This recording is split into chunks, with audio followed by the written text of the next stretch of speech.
Assalamualaikum warahmatullahi wabarakatuh. Jumpa kembali dengan saya Charles Siahaan dalam acara Bincang-Bincang.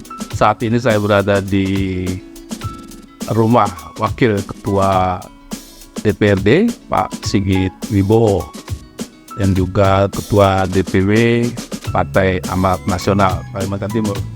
Banyak hal yang akan kita bicarakan selama 30 menit ke depan, diantaranya tentunya tentang Kalimantan Timur, lihat pembangunannya, dan paling utama juga menyangkut review bagaimana kepemimpinan Kalimantan Timur yang sekarang dipegang oleh Pak Isran dan Pak Hadi selama 5 tahun dan akan berakhir masa tugasnya pada 31 September 2023.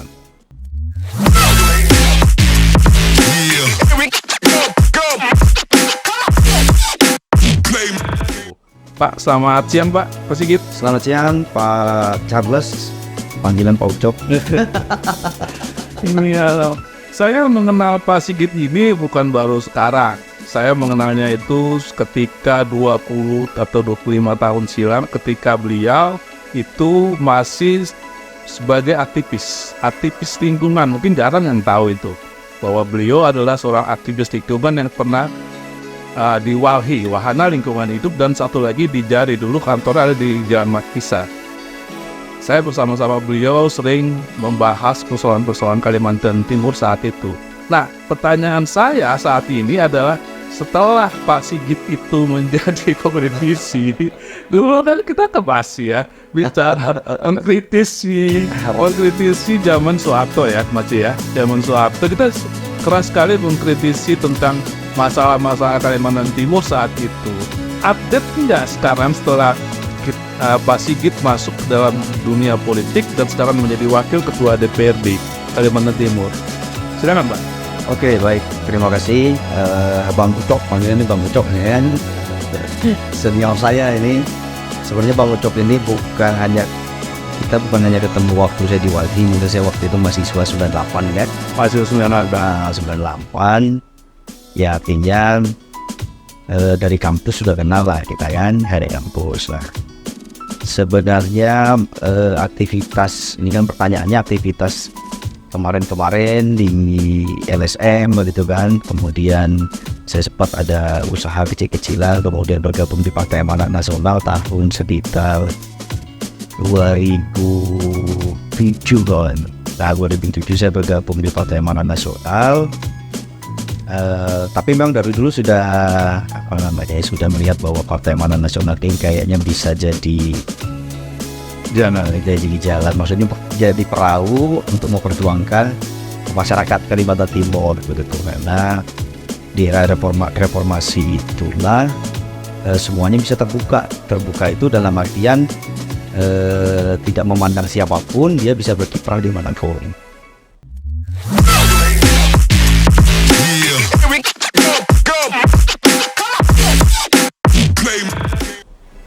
Nah, kemudian terkait dengan kegiatan di saat ini di DPRD Provinsi Kalimantan Timur, memang ya ini kan memindahkan saja perjuangan dari lapangan, itu kan dari lapangan, kemudian menyampaikan tuntutan, kemudian kalau biasanya di LSM ini kan bikin paper gitu kan, untuk diajukan kepada pemerintah untuk memberikan masukan-masukan kebijakan, baik itu terkait dengan tata uang, baik terkait dengan isu-isu lingkungan, terkait juga sebenarnya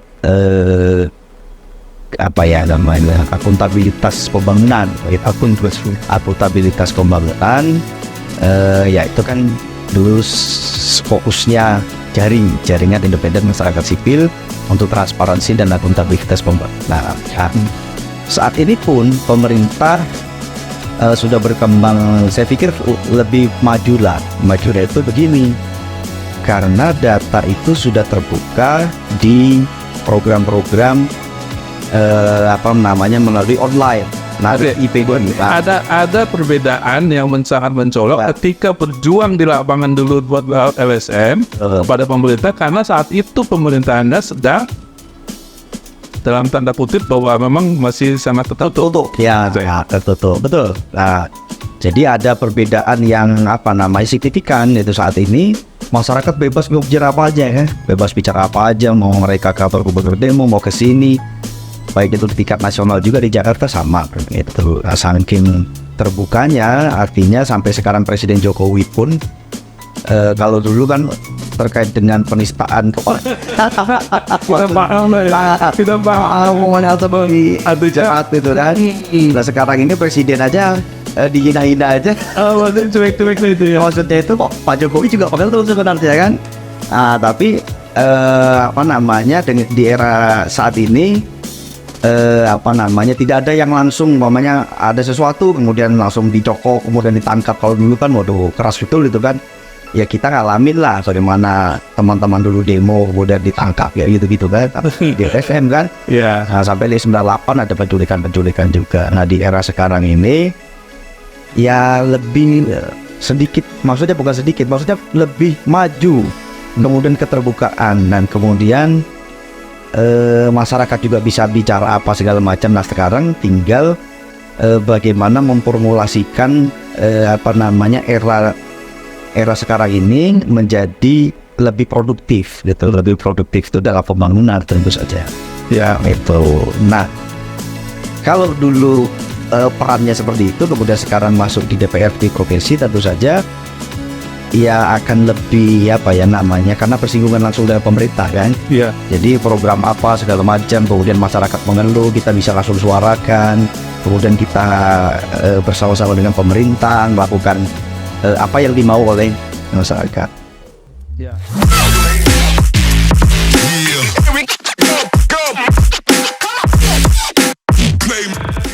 Ya, terkait lingkungan.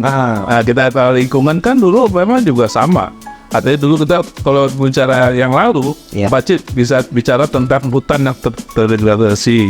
Kemudian tambang kita masih banyak jalan lah ya, walaupun waktu itu masih ada emas mungkin ya. Memang emas jadi wilayah advokasinya ya kan. Nah sekarang isu yang sekarang sebenarnya kita paham juga degradasi hutan juga masih makin menipis kalah dengan perkebunan, kalah dengan tambang ya utamanya lahan hutan yang dan pertanian yang kalah dengan lahan tambang. Mungkin dari sisi ini melihat kondisi realnya setelah jadi politisi ini apa sih yang harus diperjuangkan kembali gitu?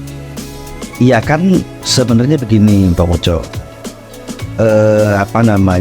ya kita ini kalau tim ini kan mengalami era hutan, kemudian artinya rimba, kemudian ada eksploitasi melalui HPH, selesai HPH, kemudian ya sebelumnya juga ada migas kan, hasil kita kan migas juga kan.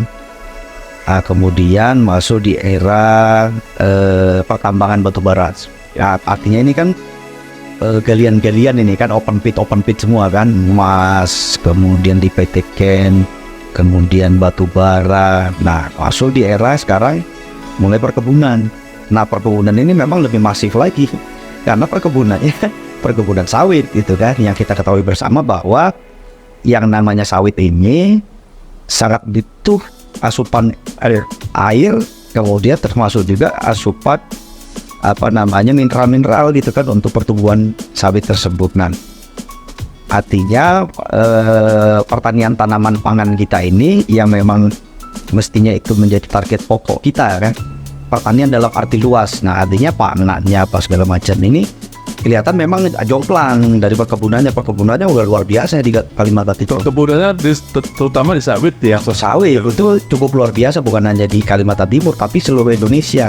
Karena kalau saya lihat data dari internasional itu kan bisa dilihat itu bahwa persaingan negara-negara itu nih kan, negara-negara penghasil minyak CPO ini kan kelihatan itu fluktuasinya itu dari tahun sekian tiba-tiba Indonesia udah sampai ke urutan 1, 2, 3 gitu kan. Nah itu bolak karena jumlah luas wilayah kita kan cukup luar biasa untuk sebuah penghasil. Ini sebuah kebanggaan atau sebuah bencana? Ya sebenarnya dalam tanda kutip ya, bahwa kita harus juga memikirkan yang mana memang harus kita pelihara tetap dia menjadi hutan, yang mana dia memang ditempatkan sebagai penghasil wilayah-wilayah perkebunan lah. Karena kalau itu tidak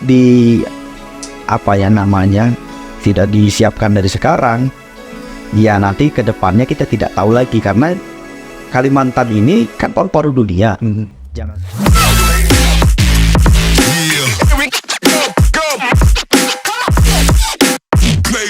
Beruang dompetnya Kalimantan Timur. Ya. Satu ada di migas, satu kemudian ada di tambang batu bara, kemudian ada di kelapa sawit. Yang kemudian akan menyusul sebenarnya yang ideal juga adalah di pangan.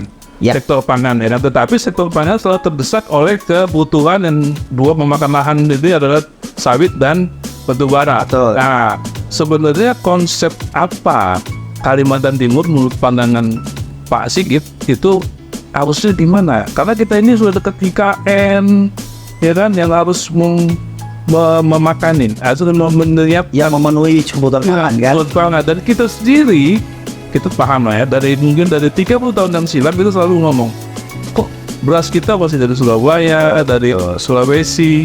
Nah, apa mungkin Kalimantan Timur masuk ke posisi lumbung pangan?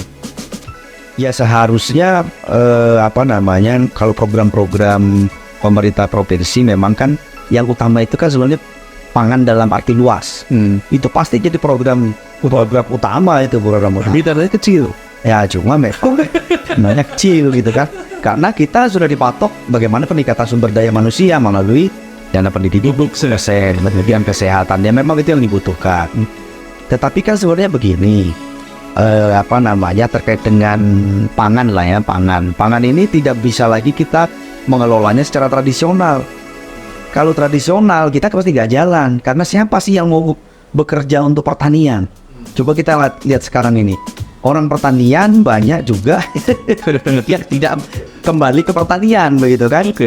Nah, ini juga harus kita sadari. Tetapi pada waktu era Pak SBY dan Pak Jokowi ya, Pak Amran Sulaiman, Iya, Pak. itu sebenarnya saya lihat konsepnya bagus. Artinya bergerak maju melalui mekanisasi pertanian, begitu. Nah, mekanisasi pertanian inilah yang penting bagi kita di saat modern ini, karena di Kalimantan Timur yang untuk bekerja untuk pertanian pun sudah sedikit kan, sudah sangat sedikit lah orang yang mau berkecimpung di situ. Nah, kalau jadi maksudnya karena sudah sedikit peminat untuk sana, maka harus ada intervensi pemerintah secara langsung untuk menangani masalah lumbung pangan ini. Betul. Nah makanya seharusnya kita harus juga sudah melakukan mekanisasi pertanian. Artinya pertanian modern. Ya kayak umpamanya di luar negeri lah, ya kan? Ya mereka pertaniannya Wacana itu sebenarnya sudah muncul juga beberapa waktu lalu. Tapi kan perlu dorongan dari depending.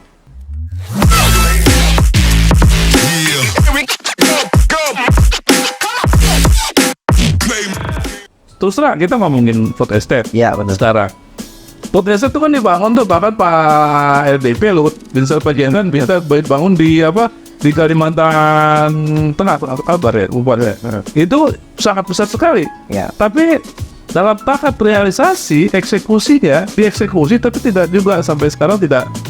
Kita harus akuin bahwa itu tidak menunjukkan keberhasilan. Padahal sudah sangat besar itu. Artinya perintah dari presiden langsung kepada LBP untuk membangun food estate. Nah kita bicara food estate di sini. Sebenarnya apa sih kendalanya gitu kan?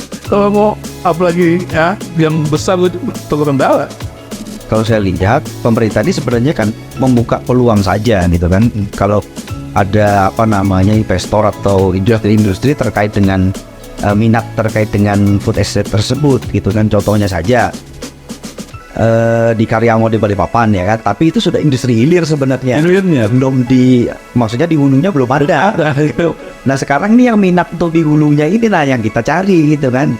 Kayak kalau umpamanya contohnya sawit, ini kita di hulunya oke, ada hulunya. Kemudian di Balikpapan ini sekarang ada industri mereka di Kaso ada CPO. Di Balikpapan di Karyango itu ada pabrik CPO. Kemudian ada pabrik-pabrik yang investasinya sabung. Nah maksudnya itu dia bukan hanya sampai CPO, tapi dia bisa nanti ke minyak gitu kan, sampai ke margarin, sampai macam-macam lah. Industri kosmetiknya saya lihat itu kemarin sekitar 2 tahun yang lalu lah saya dengan Pak Wagub meresmikan jalannya, dan mereka juga membantu jalan tersebut. Nah, cuman yang saya belum melihat itu sebenarnya minat investor itu terkait dengan industri pertanian, maksudnya umpamanya kayak padi, gitu kan, padi, jagung, apa segala macam gitu.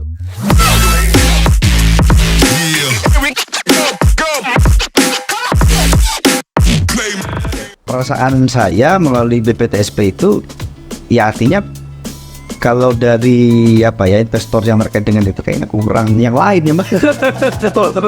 Industri tambang ya banyak. Kalau nabung cepet Nah makanya apakah kita ini yang kurang promosi atau kurang apa? Oke, jadi itulah problema kami.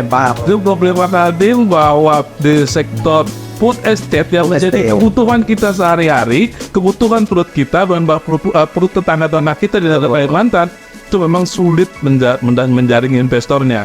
Dan itu juga menjadi problem yang ada di DPRD Kaltim untuk mendorong sama-sama dengan pemerintah untuk menghasilkan investor-investor yang mau terjun ke dunia food estate, tapi memang hasilnya belum terlihat. Ya.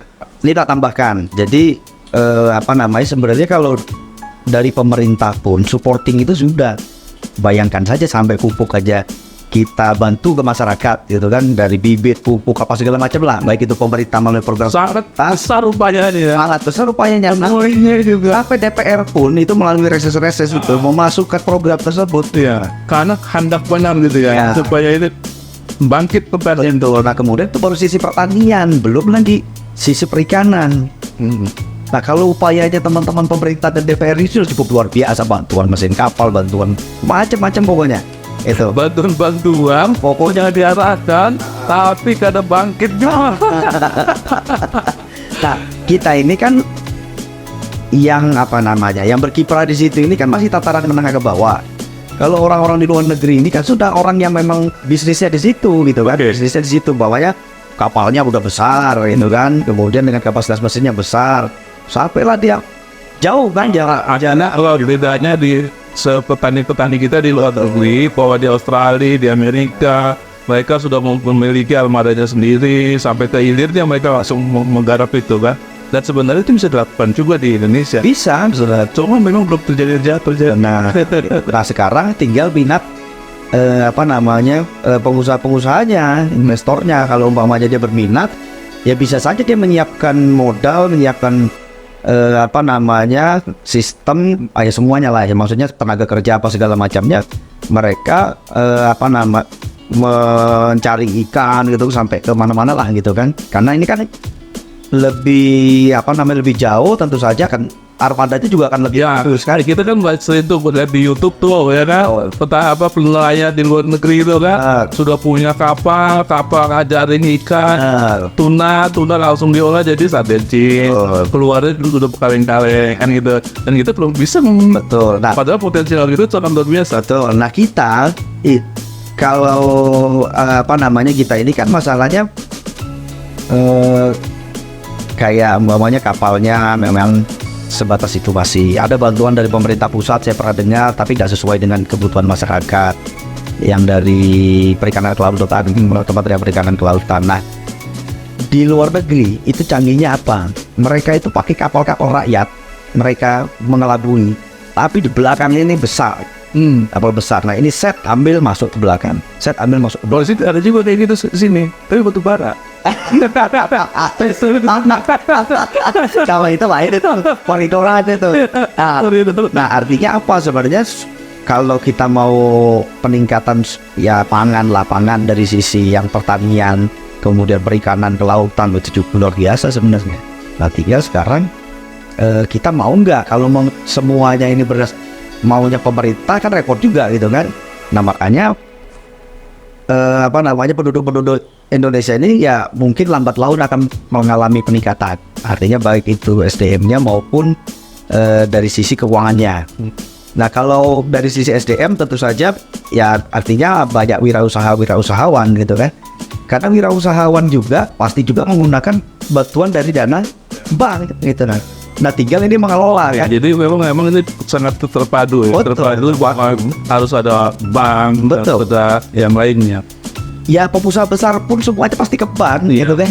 Mungkin dia biasa sendiri gitu kan. Ya, ya kan sebenarnya kalau tadi ngomong bukan problem Kaltim aja nih, problem Indonesia. Kalau Indonesia Problem Indonesia bahwa nelayan kita pun masih dalam tahap tradisional, ya belum masuk ke sistem modern. Pemerintah sih pengen aja menjadikan itu menjadikan modern, cuma memang langkahnya gayanya atau langkahnya atau harus nggak punya jalan gitu ya Betul. untuk mengajak mereka cepat bangkit. benar. Nah,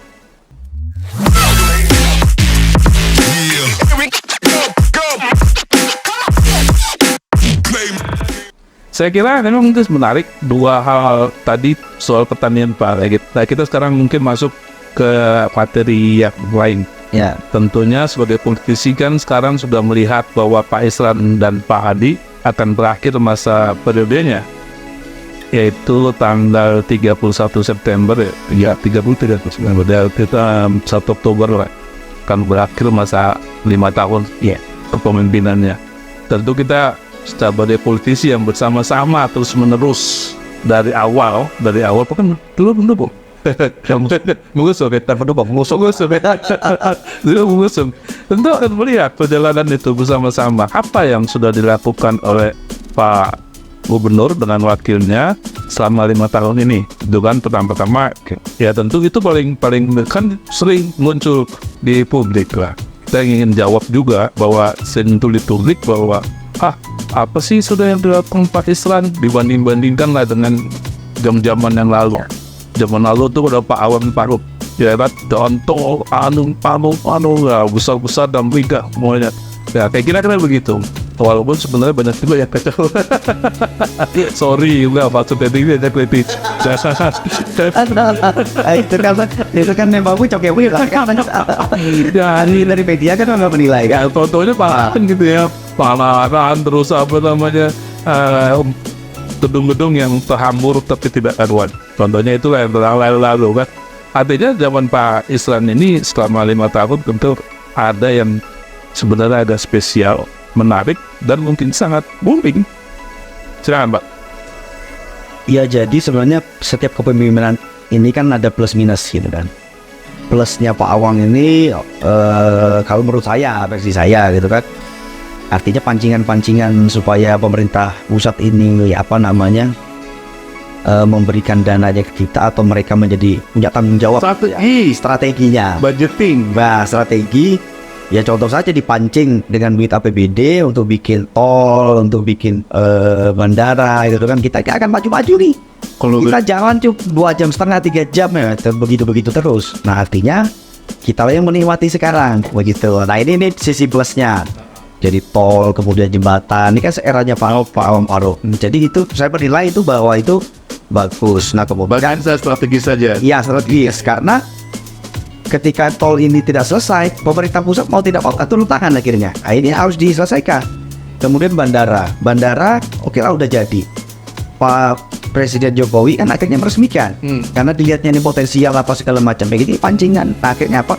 Serahkan kembali ke Kementerian Perhubungan. Kementerian Perhubungan tanggung jawab, buka jalan itu. Walaupun memang plus minus, Angkasa Pura juga belum mau masuk dia untuk mengelola ini kan. Iya. Artinya apa? Kita juga sudah mudah dari sisi transportasinya. Oke, itu Terbantu sekali. Tol juga begitu. Dan kemudian juga banyak hal-hal yang lain lah, Karyangau lah.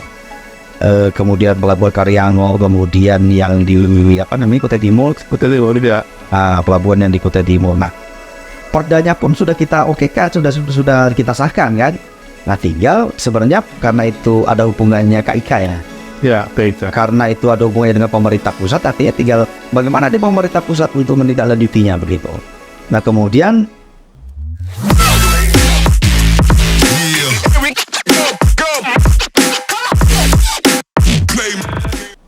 kalau di zamannya Pak Isran Nur ini kan kita ini masuk jadi anggota DPR pun di 2019, berjalan sebentar kemudian diterpalah COVID. Iya. Nah, artinya sebenarnya program ini sudah disusun dengan rapi dan bagus, akhirnya terjadi refocusing. Dana.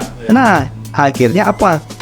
Ya artinya ada yang setengah jalan, ada yang tidak bisa jalan seperti itu. Nah tetapi kalau dari sisi pendidikan, ya kita memang 20% terus menganggarkan 20%. Secara anggaran tetap konsekuen terhadap Konsekuen. Jadi ke pendidikan kesehatan tetap dianggarkan ya, karena itu batas minimalnya, dan itu selalu dievaluasi Kemendagri. Kalau enggak ya dibalikin lagi ke kita. Tidak akan disetujui oleh Kementerian Dalam Negeri tentu saja gitu. Nah, kalau terkait dengan pembangunan mercusuar ya. ya kan kayak Zaman lalu. nah itu memang tidak, tapi saat ini memperbaiki lah, merehab gedung-gedung kita ini, memperbaiki kayak umpamanya kantor gedung B rapat paripurna itu kok nggak dibaikin itu. Itu bahaya yang nanti di dalamnya situ kan itu pejabat semua kan. Itu salah satu contoh. Kemudian gedung gedung-gedung lain lah pemerintah. Gedung-gedung pemerintah yang tentu saja memang ya artinya untuk melayani masyarakat juga begitu kan. Nah kemudian sebenarnya kalau rumah sakit itu tiap tahun pasti ada pembangunannya mereka. Perbaikan pasti kita kasih, dan penambahan fasilitas. Kemudian ke Unmul, ke SMA, SMK, itu yang tadi tanggung jawab pemerintah provinsi. Nah, kemudian sampai kita juga ke bantuan keuangan kepada kabupaten kota. Bantuan keuangan jadi 1,5 triliun ke kabupaten kota. Kemudian tahun berikutnya memang ada penurunan. Sederhananya gini deh, Samarinda kan dulu banjirnya luar biasa. Betul. Apa sih perannya gubernur? Ya artinya perannya gubernur berkoordinasi dengan pemerintah kota. Maksudnya pemerintah kota berkoordinasi. Nah saat ini kan saya lihat perkembangannya ini mengalami penurunan lah. Maksudnya itu sudah mulai bagus. Perkembangan kota Samarinda kan kita bisa lihat bersamaan. Itu artinya kerja pemerintah provinsi dan pemerintah kota. Yang mana menjadi tugas provinsi pasti provinsi kerjakan, baik itu jalan maupun drainasenya. Ya. Kemudian yang menjadi tugas pemerintah kota mereka juga lakukan itu. Nah kemudian sampai ke pengurukan sungai apa segala macam kan, saya di Kasar Segiri. Nah ya, pemerintah kota yang ingin kenakan bahwa banjir Samarinda yang sudah berkurang ini itu bukan hanya peran dari wali kota. Oh iya, itu pemerintah pusat berperan juga. Jadi jangan diklaim. Ya. Jangan diklaim. Oh itu juga peran dari Pak Israel Nur. Iya. Wah, dengan juga di pusat ya. Tidak kontrolannya. Mereka akan menyalurkan dana juga untuk itu. Oh iya dong, waktu zamannya Pak Sarijaang. Dulu Sungai Karangungus kita. Iya, Sungai Karangungus. Karena mereka juga mengelontorkan dana, kita juga mengelontorkan dana kan. Artinya yang bekerja pemerintah kota. Tetapi kalau yang menjadi tugas pemerintah provinsi atau pusat, kalau pusat ini kan jalan dari Panjaitan menuju ke sana, ke bandara tuh sampai ke Botang sampai ke kan, itu tugas pemerintah pusat. Tapi orang-orang kan tidak tahu bahwa itu perannya pemerintah pusat, dananya pemerintah pusat. Pemerintah provinsi juga punya peran, ya kan? Drainasenya, jalan-jalannya gitu kan. Iya. Kemudian sampai juga jalan lingkarnya ring road. Nah itu kan punya peranat semua sebenarnya. Punya peranat. Terakhir kemarin ada belum tuntas tanya masalah ganti rugi lahan. Nah akhirnya Pak Wali Kota dan berkomunikasi dengan Pak Gubernur, Ibu Sekda, ya karena keterbatasan anggaran tentu saja meminta bantuan kepada pemerintah provinsi. Meninggalkan persoalan sengketa tersebut karena saya pikir bahwa itu sudah ditindaklanjuti oleh PU dan instansi terkait termasuk juga BPN. Nah kami dari DPR mengundang pihak yang bersengketa, maksudnya itu ya pihak yang menuntut. Nah dikondisikan oleh teman-teman Komisi 1. Nah ini bagaimana ini cari jalan di luarnya, karena ini jalan digunakan untuk lalu lintas alat-alat berat, bahan makanan dari Balikpapan Samarinda menuju ke Bontang, Kutibrau. Kalau ini begini kondisinya, jalan di Taukumah terganggu, ini macet dan karuan. Nah ini bagaimana solusinya? Nah akhirnya kami undang semua pihak. Alhamdulillah ada dari pemerintah siap mengganti rugi melalui anggaran nanti pergeseran di BTT ini, ditambah nanti dengan perubahan. Nah kemudian masyarakat bersepakat untuk membuka portalnya. Nah sekarang alhamdulillah udah lancar semua. Nah makanya kami sebagai DPRD yang punya tugas untuk menjembatani itu, jangan sampai ini buntu terus gitu. Nah kepercayaan masyarakat itulah yang muncul kepada DPRD juga jangan disia-siakan begitu kan. Artinya ini harus dikawal terus sampai proses ganti rugi. Nah ganti rugi pun pasti dengan syarat-syarat, jangan sampai nanti kemudian Tidak berhak. yang tidak berhak mendapatkan, yang berhak malah tidak, itu kan. Nah ini juga nanti prosesnya pasti ke proses hukum lagi gitu kan. Artinya kita menjaga bersama begitu. Ya, artinya sekarang Pak Sigit ingin mengatakan bahwa banyak peran dari Pak Isran dan Pak Adi di dalam pembangunan Kalimantan Timur. Mungkin agak lebih spesifik. Lebih spesifik ya terkait dengan pendidikan. Artinya Pak Awang sudah dengan beasiswa ke Cemerlang ya dulu ya. Kemudian dilanjutkan oleh Pak Gubernur yang sebenarnya artinya Pak Gubernur ini dengan Pak Wagub ini sangat peduli terhadap pendidikan gitu. Nah artinya siapapun ini harus sekolah, itu kan, harus sekolah, harus menyelesaikan studinya. Makanya dibuka selebar-lebarnya keran beasiswa tersebut. Nah artinya ya anggarannya pun juga besar kan.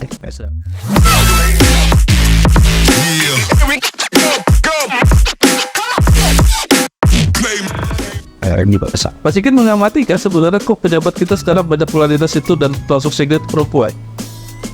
Ya itu mungkin sudah apa namanya? Artinya emansipasi. Itu benar. Jadi gender mainstream. Positif atau gimana? Ya kalau saya positif karena dia sangat positif. Artinya bukan karena laki-laki tidak mampu, bukan. Karena memang